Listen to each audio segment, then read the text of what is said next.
hariho ibintu bimwe nagenda hindura yaba uko ngiye kwitwara nk'akarorero nahora mbona kijya kintu cyo gusaba imirongo ku mabisi nkabona umenga ni ibintu bisanzwe ariko ntahura yuko nimba ntashaka yuko jewe babingirira sinkabigiriye nanje abandi cette fois ndavuga ati ndagenda nkatonda wa murongo hari inyuma canke ntabishaka nkagenda nkafata taxi hakonja kurenganya abandi rero mu ncamake yanyigishije ku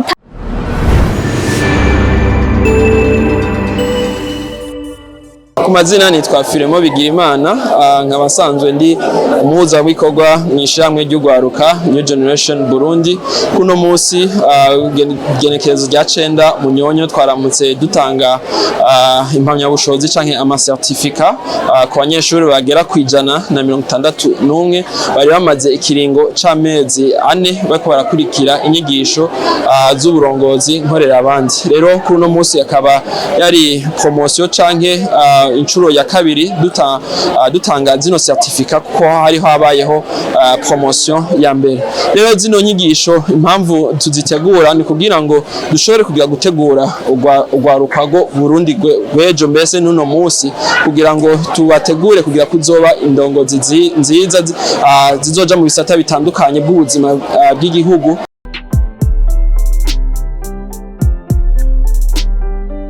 No mpamyabushobozi ahubwo yatangiye kumfasha guhera tushiciga mu bijanye no guhindura caractère yanje hari ukuntu nahora nitwara ukutariko cyangwa ugasanga nkeneye yuko abandi bameruka ugasanga jewe nyene ubwanje siko ndiko nditwara rero hariho ibintu bimwe nagenda hindura yaba uko ngiye kwitwara certificat kuri jewe iza ishigikira canke yemeza yuko inyigisho nazikurikiranye kandi nashoboye kugira na iza yemeza by'ukuri yuko inyigisho naronse zashoboye kugira ikimazi muri jewe kandi by'ukuri igihambaye ntiyari ino certificat ariko igihambaye n'ubumenyi twaronse imbere yo kuronka ino certificat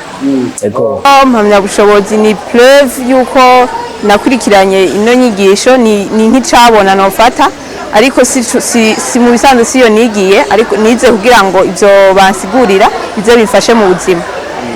Certificat nkuko mu formateur yatwigishije bivuze ni nka preuve mugabo ahanini ni nje kwerekana ko twashoboye kugira information ngera nyigije ikintu kinini numva ngewe cyane ko nagize information muri rusange.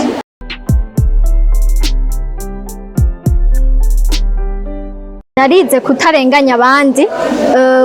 kubafasha no kongera kubaba hafi no mu gihe barenganijwe. Kindi ca kabiri nize narize guha agaciro umuntu wese yaba mutoyi nkamuha agaciro nkongera nkamwumviriza kuko hajya abantu bose yaba ari umuntu ari hasi wese arafise icimvira abwirizwa gushikiriza imbere y'abantu kandi bakamutega amatwi bakamwumva. Zino nyigisho zagize akamaro kuri je kuko watwigishije yaratwigishije yuko umurongozi mwiza ategeza kuba umurongozi ashobora kuvugisha ukuri yaba mwibanga canka habona aho abantu bashobora kubona. Inyigisho ico zarafashije d'abord kwimenya jewe ndinde kumenya kandi cyane ko mfise ico nshoboye mfise kwimana hariho ico Imana yandemeye kandi ko zirafasha kandi kumenya mes caractères mes défauts et aussi mes qualités. Inyigisho nazikunda cyane zanyunguye ikintu kinini kubijanye na jewe nyene connaissance en soi no kujanye n'ingene wo kwifata muri rusangi n'ingene wo kwifata no mu bandi bantu n'ahandi hose muri community.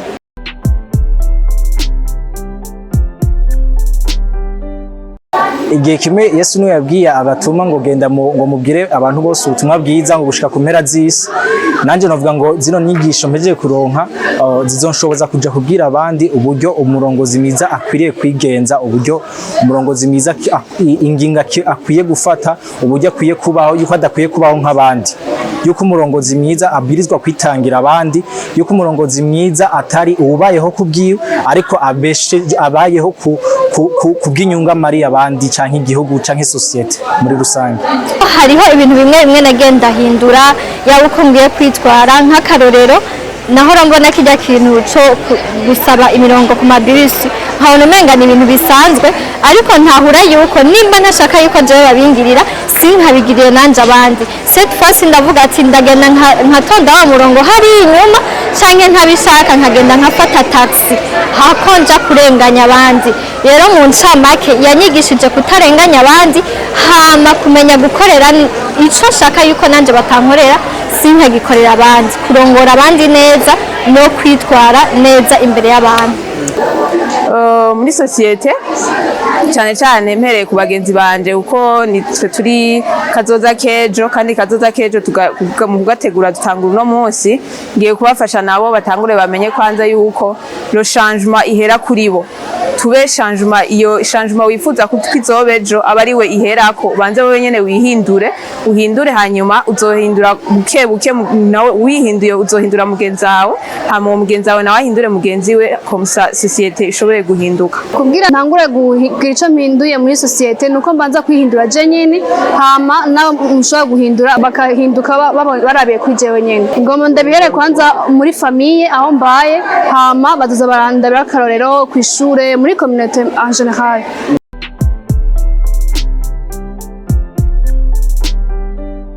Neri wa kera atararonka izino nyigisho yari umuntu hariho ubwo adashobora kuba afite integrity ikwiye, ariko n'ubu naho noba ntari integre cyane, ndiko ndagerageza gukiritiva iyo integrity muri jewe nshobore kuba umuntu ari integre. Irakoze atararonka inyigisho, hariho ubumenyi kanakana bwakire ukungene umurongozi yabwirizwa kugenda, ariko inyuma yo kuronka inyigisho novuga ngo ndose information, iyo information nayo ije kugira ngo muri jewe izobe forme, ishobore guforma wa murideri uwatwigishije yari karatubwiye, kugira ngo ushobore kumurikira abandi mu nzira zose bashobore kugendera mu kuri. Niyo atararonka inyigisho hari ibintu byinshi yarabuze atatahura ingene yobigenza, ariko izi nyigisho zigiyemo ibintu byinshi cyane, hari ibintu twagiye turumva byinshi cyane biguhindura cyane, kakora ingene wifata uri ahantu cyangwa uri mu bintu bigiye bitandukanye muri societe.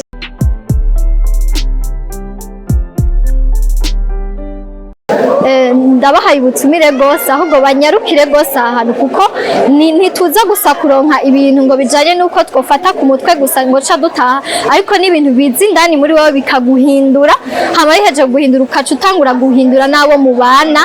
naho ubaye naho ukorera hose. Rero ndabatumiriye rwose kuza kwiga izi nyigisho za leadership, ni ngaha anye kuri Oasis ishengero riri mu Kibenga, murahawe ikaze rwose. Rero impamvu tubikora nuko kandi twifuza yuko kwama tubahuza kugira ngo hame hariho uko guhura, nico novuga nti networking, kugira ngo umwe wese aho asanzwe ari dushikare tumutera intege mu vyo ariko arakora. Okay, twagiye rimwe kabiri